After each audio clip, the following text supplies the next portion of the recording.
Hello, I'm happy you're here.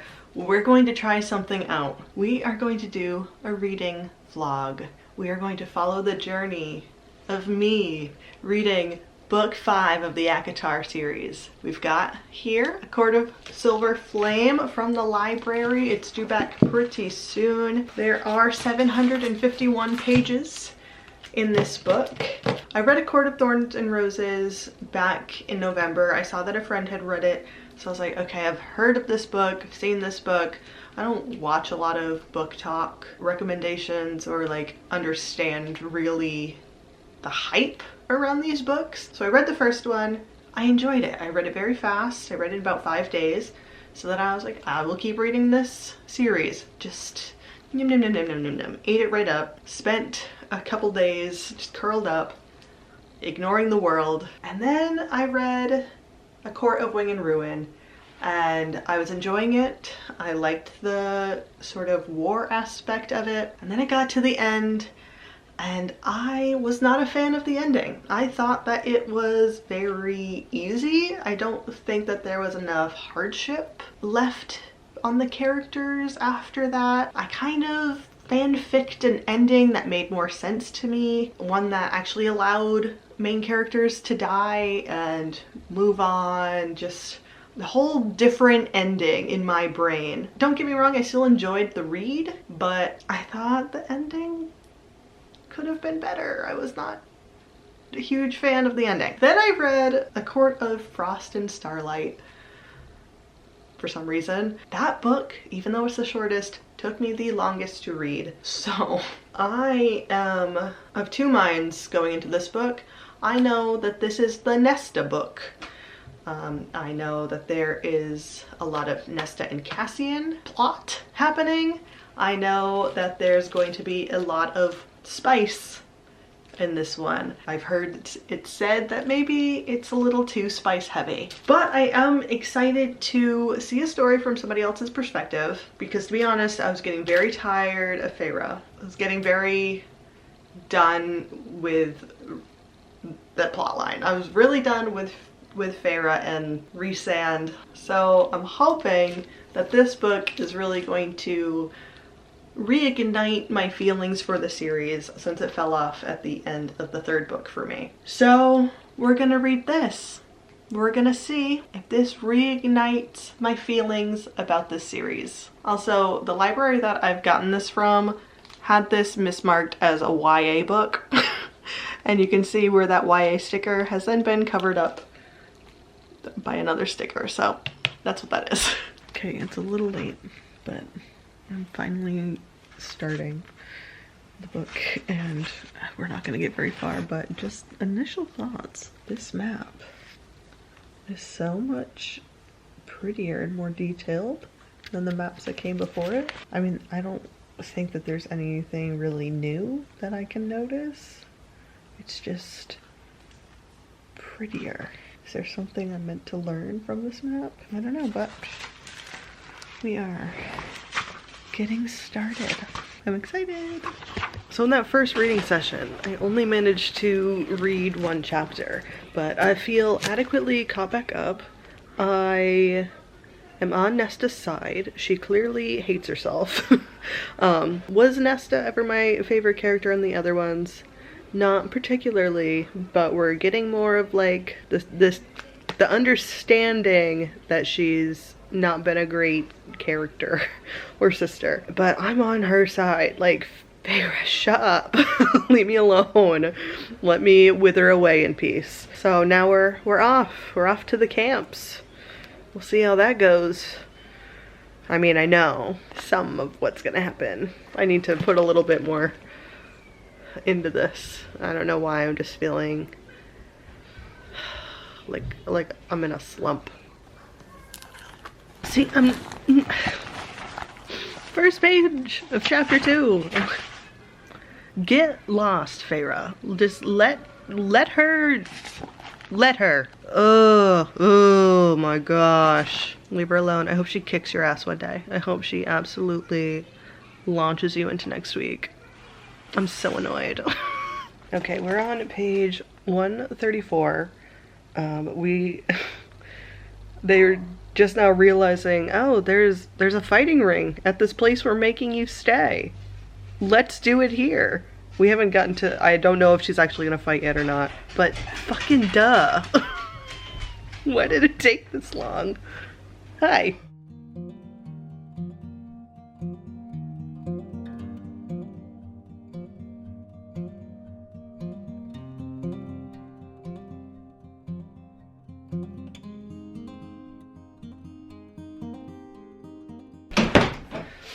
Okay, so maybe I was up last night until about 1 a.m.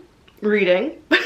I did not expect to just be reading, just consume last night at all. I thought I was gonna read maybe like 100, maybe 200 pages, but I ended up reading a little bit over 300 pages last night. And feelings are, so far, I am on Nesta's side. I am on her side. Probably because it's written from her perspective. I like the Cassian parts because I like to see what's going on behind her back. And I just think that all of her bitchiness, I understand. I understand why she's pushing everyone away. I understand that this immense amount of depression is just like beating her down. She doesn't want your help. She is ready to suffer here alone, but then I'm loving this group of women she is surrounding herself with. I love that we have a Fae priestess that is around her age and isn't over 500 years old. That's wonderful. Or I'm like, oh, they're the same age. Wonderful. Love that for her. They are just new to the world, especially in comparison to all of the other Fae in their life. Wonderful. Love it.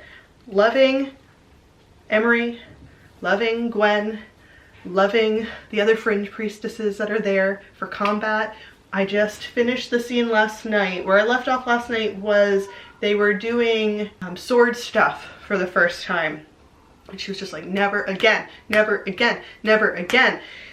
And while I understand, like, Elaine, Elaine, you have been shielded from everything for so long, and I love Elaine, love her, so much fun, so chill, so relaxed, like the girly we all want to be. We want to be that plant girly. Some of us can only have fake plants and dying plants, like we're not all masters of a garden. But to come up one side of Nesta and back down the other, and then run out of the room like she's never gonna change. And then Cassian has to be the one to be like, first of all, it's been 2.5 weeks. And yes, she is. Yes, she is. Reese, go away. Back off.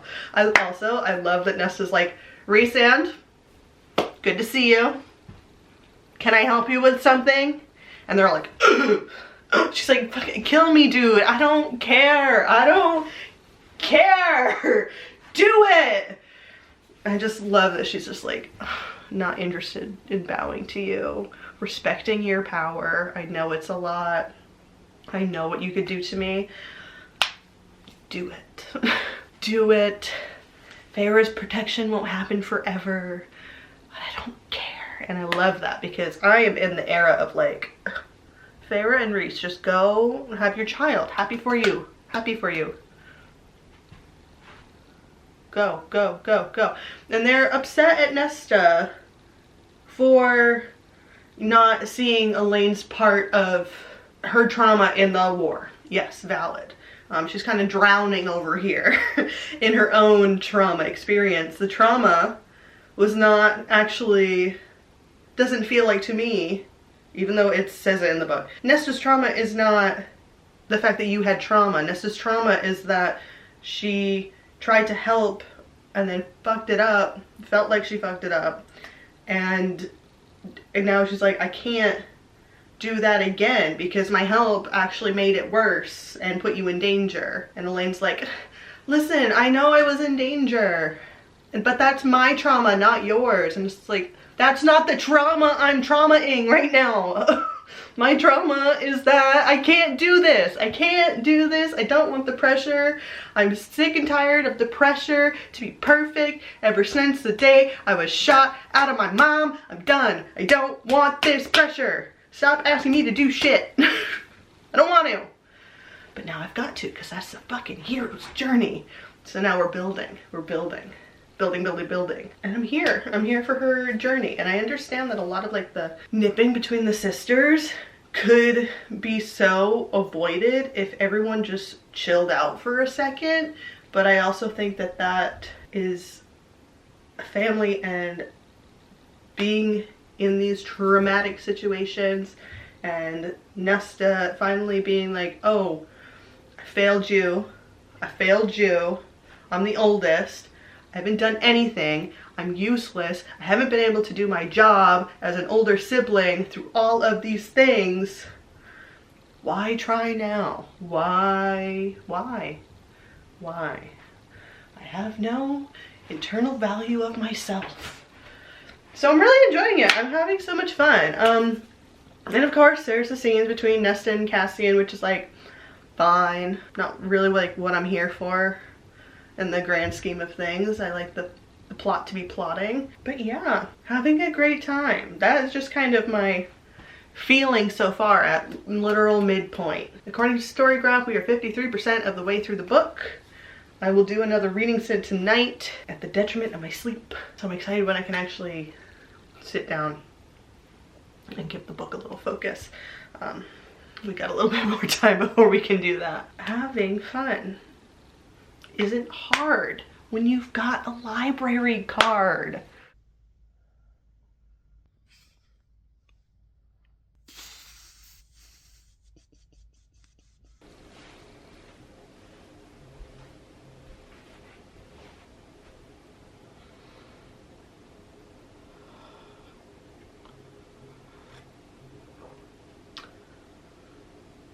Okay.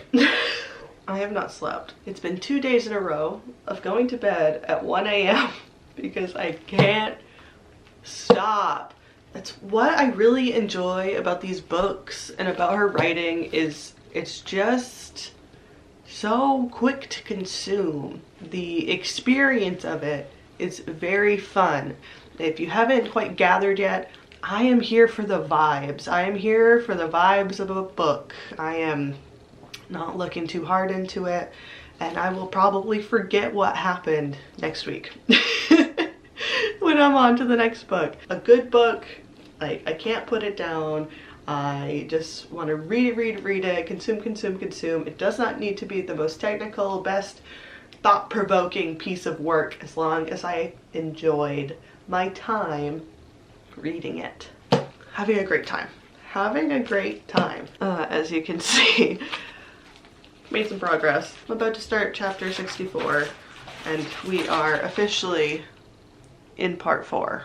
Okay, this is how I was like, okay, it's okay to stop. We've found another part, a clear break in the story. This is great. Stop here. Stop reading. Put it down. Go to bed.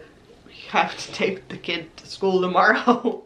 We have to be up in 5 hours. Put the book down. 2 nights in a row, it's not great. I am fighting the urge to self-medicate with caffeine instead of like sleeping well. But we only have this much left, okay? Which means I'll be able to sleep tonight.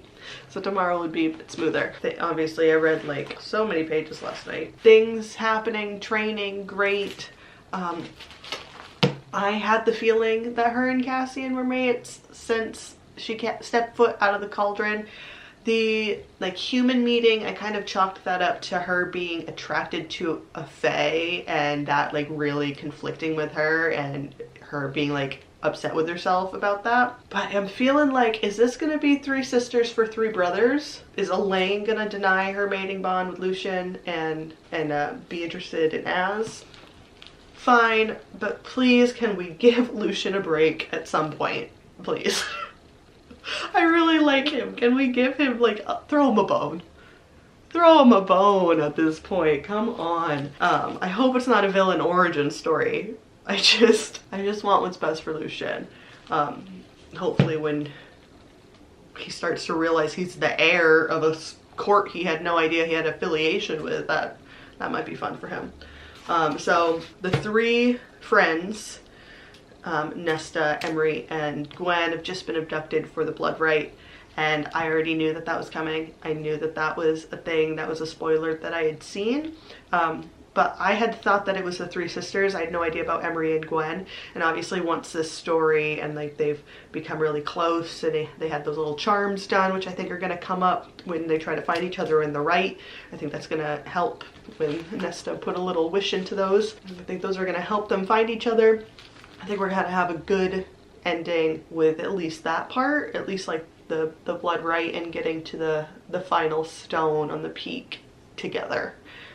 The way that Cassian, Rhys, and Az did. So I think we're gonna have like a similar parallel to that as far as the blood rite goes. But then I don't know where this is going to leap off after that, because obviously there's a war brewing, which I'm gonna guess is going to be most of the next book, as well as probably more Elaine things. So I'm excited to like get this last part done, but I've got so many life things to do first today that I'm just gonna be thinking about this all day long before I can actually sit down and read it. That's annoying, but hey ho, that's the way it goes. Okay, I need to go somewhere quieter before I can say what I'm thinking right now. So in the very first chapter of the fourth part, everyone is learning that Farah and Rhysand made a bargain to leave this world together. Why would you make such a bargain when you both have already decided to have children? Like, that's not... Imagine me with 2 young children made a suicide pact with my husband that if he were to die, me too. How stupid. What an idiotic bargain for someone as clever as Rhysand and as much as Farah doesn't want other people sacrificing themselves for her. Why would they make this bargain? What? It doesn't make any sense unless they were wasted. It does not make any family planning sense. I'm baffled. I am so baffled at this plot point. It's making me a little annoyed. Like, that's not clever. That's not clever. You could bargain to never be with another Fae. You're planning to have children. You were already planning it from like the first month you were mated. You've planned this. There are no words. It's so dumb. It's so stupid. It makes no sense also for their characters to have done that. It does not make a lick of fucking sense. Like, you're going to put all of your love and effort into the Night Court to make sure that it's progressing and it's doing all of these things. You have a mated other high lady lord right here. Wouldn't you want your court to stay in their hands and stay with someone that you trusted to do what you think is best for that court? That also doesn't make any sense. This bargain, I'm getting angry. I need to calm down. It doesn't make any sense. I hate this device that is the bargain. If the bargain was that, hello? Okay, we have officially finished. And I even managed to go to bed at a decent hour. So wonderful. We have finished this book. How did I feel about the ending, you ask? Sure.